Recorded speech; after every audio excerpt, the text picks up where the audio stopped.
სიცხე მაქვს. გადავწყვეტე რომ დღეს გავაკეთო ბროკოლის წვნიანი.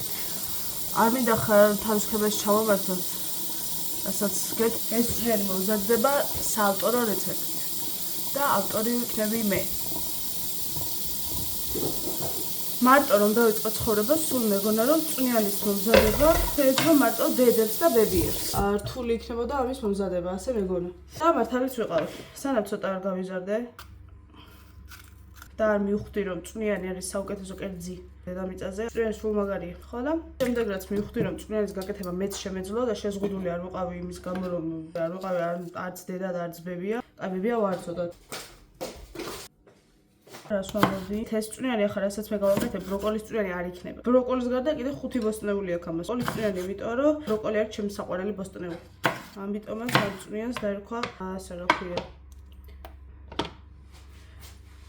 აუ იმაზე რომ დავიღალე.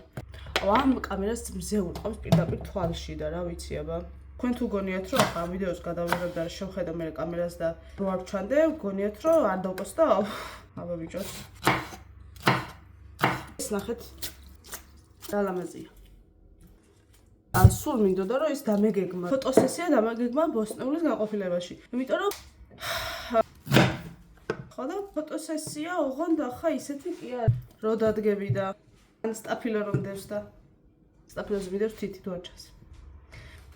რა ვქნა, ფრესკოში მივიდა და უთხრა ხოთ დამითმეთ ეს ბოსტნეულის განყოფილება, ფოტოსესია მაქვს დაგეგმილი. თქვი უკვე ჩემი რეცეპტი როა?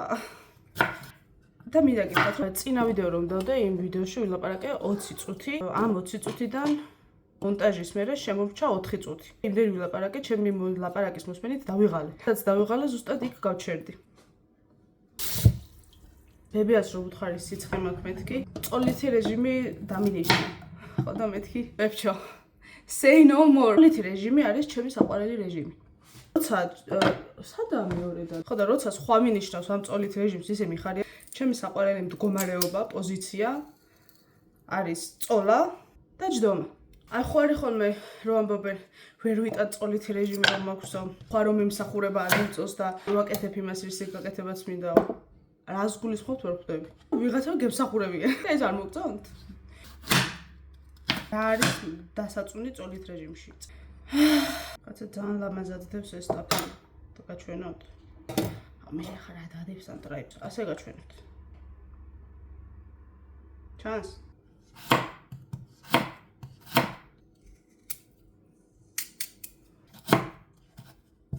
ამ ვიდეოებში რაც დავდე ჩანს რომ ტლიკინი მიყვარს ძალიან და ლაპარაკი მიყვარს და კი მიყვარს. გუშინ დამახტა ფისო თავზე.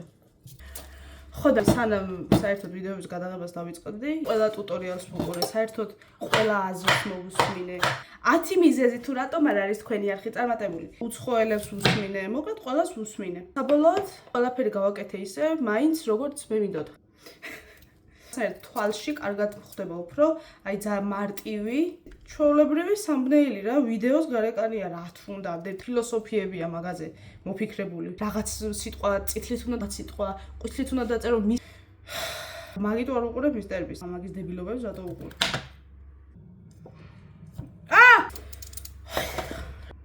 არა მე ვლოგერი ვარ. ვიცით რა ლამაზად დევს, ნახეთ ბროკოლი. და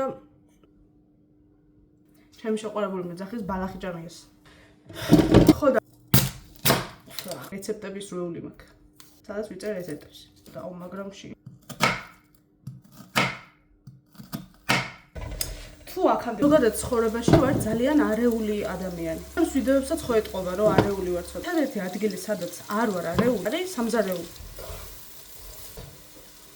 სუფთაის ვარ, ჯულია ჩაილდი. ვინც არიცით, ჯულია ჩაილდი ვინ არის? ეს ჯულია ჩაილდი იყო ერთი ჩვეულებრივი ქალბატონი, ძალიან უყვარდა ჭამა და გადაწყვიტა რომ ნახა ჭამა მიყვარს, მოდი ბარემ საჭმელს გავაკეთებო. იმდენი გააკეთა საჭმელი რომ ბოლოს ცისიც დაწერა.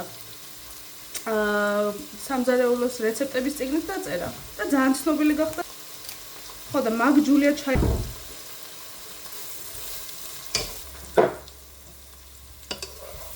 რა მაგარია იუთუბერობა ისე.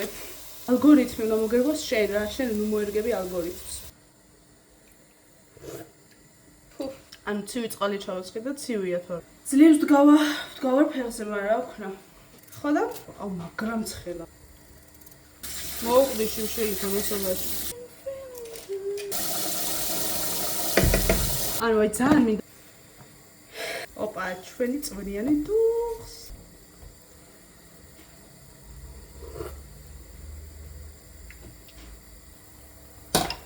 მარილიაკი.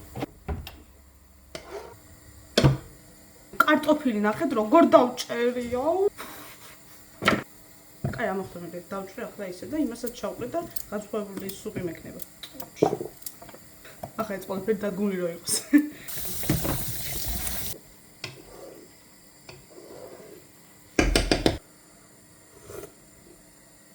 მარილი არია.